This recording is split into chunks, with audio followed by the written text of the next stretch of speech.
విరాట పురుషుడు బ్రహ్మాండాన్ని భేదించి వెలువడ్డాడు. అతను నివసించడానికి పవిత్రమైన నీటిని సృష్టించి వేలకు వేరు సంవత్సరాలు ఆ నీటిలోనే నివసించాడు. భగవంతుడైన నరుడి చేత సృష్టించబడింది కాబట్టి నీటికి నారము అనే పేరు. నారము అవలంబముగా కలవాడు కనుక భగవంతుడికి నారాయణుడనే పేరు వచ్చింది.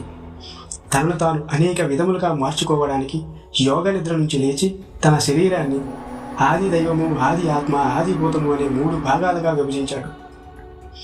భగవంతుడు క్రియాశక్తితో ప్రయత్నించగా శరీరాలలోని ఆకాశము నుండి ఇంద్రియశక్తి, మనశ్శాక్షి, దేహశక్తి, వాటి వలన ప్రాణశక్తి పుట్టింది. రాజు వెంట నడిచే సేవకులు లాగా ఇంద్రియాలు ప్రాణం యొక్క ఆజ్ఞలను అనుసరించి సంచరిస్తాయి. ప్రాణము కదలకపోతే ఇంద్రియాలు కదలవు. ప్రాణ సంచలనము కలగగానే ఆకలి, దాహము పుట్టాయి. తినాలి, తాగాలి అనే కోరిక కలిగిన మరుక్షణమే అతనికి నోరు ఏర్పడి నోటిలో దవడ, అందునుంచి నాలుక పుట్టింది. రసరేంద్రియమునకు అధిదేవత ఇంద్రుడు.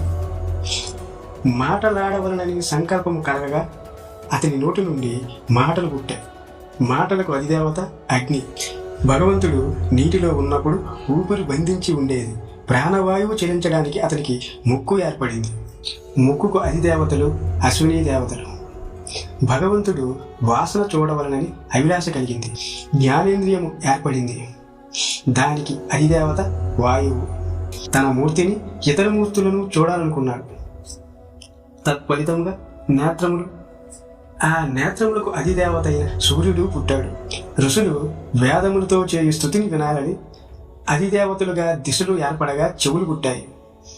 వస్తువుల మృదుత్వము, కఠినత్వము, భారము, శీతోష్ణములు తెలుసుకోవడానికి అతని శరీరమునకు చర్మం ఏర్పడింది. రోమకోపములు ఏర్పడినాయి. శరీరానికి అధిదేవతలుగా వృక్షాలు పుట్టాయి. కర్మ చేయాలి అనే సంకల్పము కలగగానే చేతులు ఏర్పడ్డాయి. వాటికి అధిదేవత ఇంద్రుడు జన్మించాడు.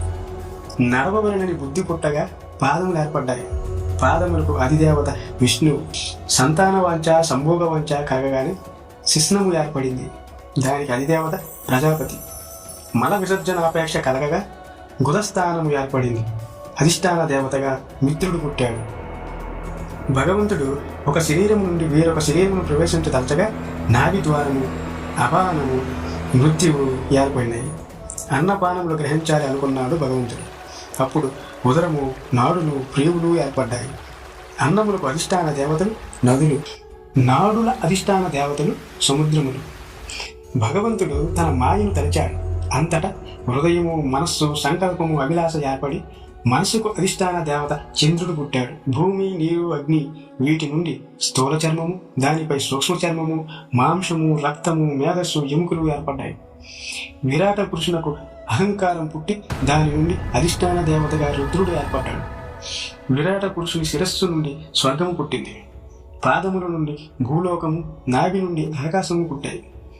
స్వర్గములో సత్యగుణ ప్రధానులైన దేవతలు, భూలోకంలో రజోగుణ ప్రధానులైన మానవులు, ఆకాశంలో తమోగుణ ప్రధానులైన పిశాచాలు చేరాయి. విరాట పురుషుని ముఖము నుండి వేదములు, బ్రాహ్మణులు పుట్టారు. బ్రాహ్మణులు వేదాధ్యాయమే వృత్తిగా పెట్టుకున్నందున వారు 4 వర్ణములందు శ్రేష్ఠులయ్యారు. బాహువుల నుండి క్షేత్రము, క్షత్రియులు జన్మించారు. ఇతర వర్ణములు వారికి రక్షించడం క్షత్రియుల కర్తవ్యం. తొడల నుండి వైశ్యులు జన్మించారు. వ్యవసాయం, పశుపోషణ, వ్యాపారము వారి వృత్తులయ్యాయి. పాదముల నుండి శూద్రులు జన్మించగా శుశ్రూష వారి వృత్తి అయ్యింది. ఈ 4 వర్ణముల వారు భగవంతునిలో నుండే జన్మించారు. భగవంతుడు దేవతలు, పశువులు, పక్షులు మొదలైన అవతారములు ఎత్తి ధర్మస్థాపన చేస్తాడు. లోకాలను పాలిస్తాడు.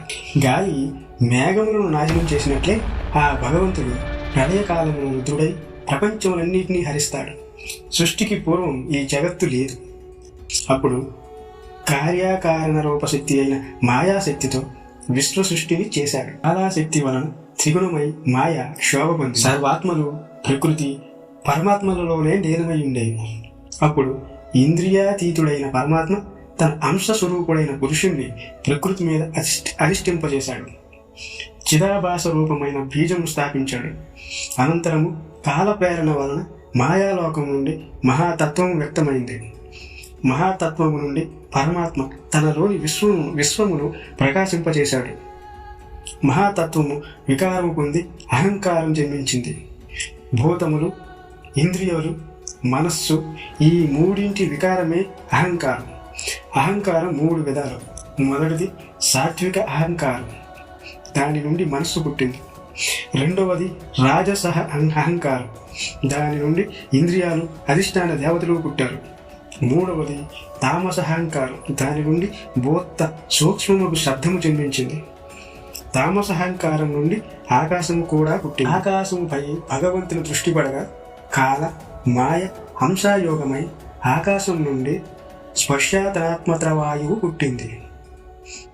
వాయువు ఆకాశముతో కలిసి రూపాంతరం పొంది రూపతానాత్మత్ర తేజస్సు పుట్టింది. అది లోక ప్రకాశమయ్యింది. తేజస్సు వాయువుతో కలిసి రూపాంతరం పొంది కాలము మాయ అంశం కలిసి రసతనాత్మత్త జలము పుట్టింది. తేజస్సు, నీరు, కాలము, మాయ సంయోగమై భూమి పుట్టింది. ఇలా పంచభూతాలు ఉత్పన్నమయ్యాయి.